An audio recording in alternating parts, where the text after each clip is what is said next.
ఇక్కడ కనిపిస్తున్న అమ్మవారిని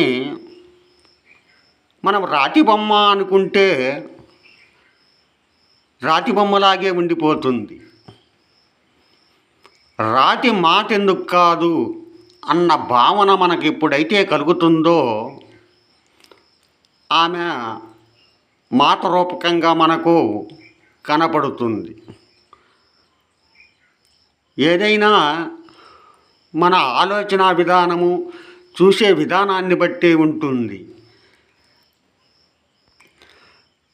రాతిని మాతను చేయగల శక్తి మన సంకల్పానికి మాత్రమే ఉంది. రాతి అనుకున్నంతసేపు అక్కడ ఒక రాతి బొమ్మలాగే మనకు కనపడుతుంది. రాతి మాట ఎందుకు కాదు, ఎందుకు కాకూడదు అన్న భావన, సంకల్పం మనలో కలగాలి.